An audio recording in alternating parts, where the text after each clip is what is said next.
This is not a road map. This is the Democrats' new health care plan. Can you believe that? All these white things, I was just talking to my colleague, Mr. Poe from Texas over there, and all these white things are new agencies of government.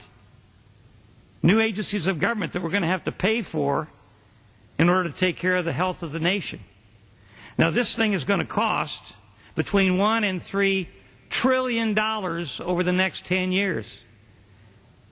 And I doubt seriously if anybody that's writing this 1,200-page bill or whatever it is knows what this stuff does.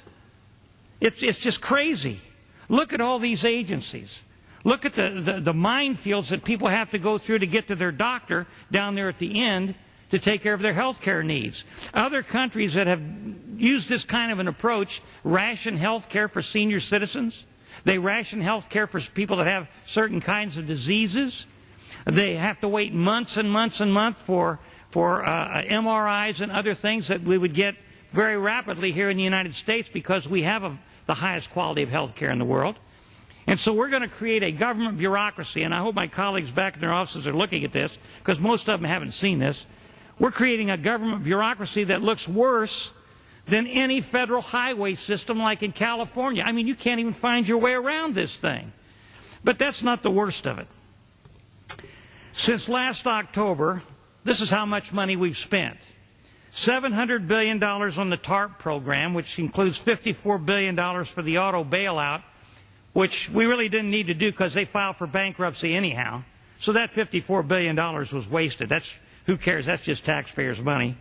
Then we had $1.1 trillion, including interest, for the stimulus package, which is not working because they said that was going to keep unemployment below 8%. Now it's 9.5% and going up like a rocket. So that didn't work. That's $1.1 trillion.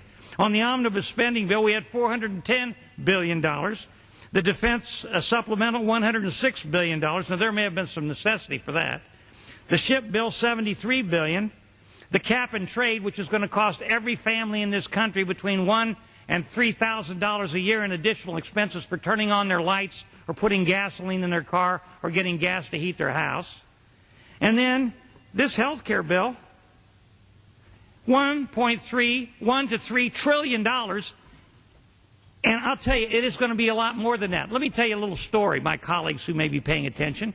When I was a state senator, the federal government came into Indiana and said, if you don't take the Medicaid bill, we're going to withdraw $2.5 million in federal highway funds.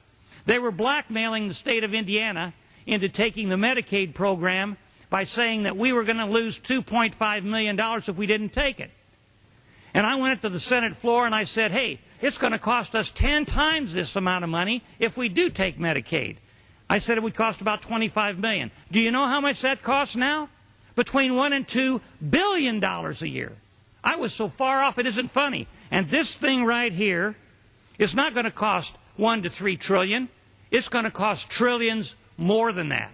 It's going to reduce the quality of health care. It's going to cause rationing of health care, and it's going to ruin the system of health care we have in this country.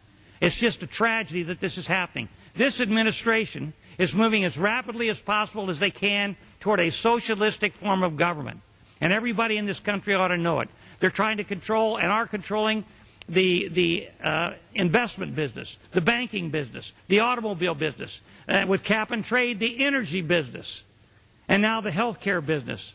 This is really a tragic time for America, and I hope everybody in this country that may be paying attention will really take a close look at this and call their congressman if they are paying attention. I know I can't address them, Mr. Speaker, but if I were addressing the American people, I would say contact your congressman and tell him you don't want this mess passed into law that's going to jeopardize the quality of your health care here in America.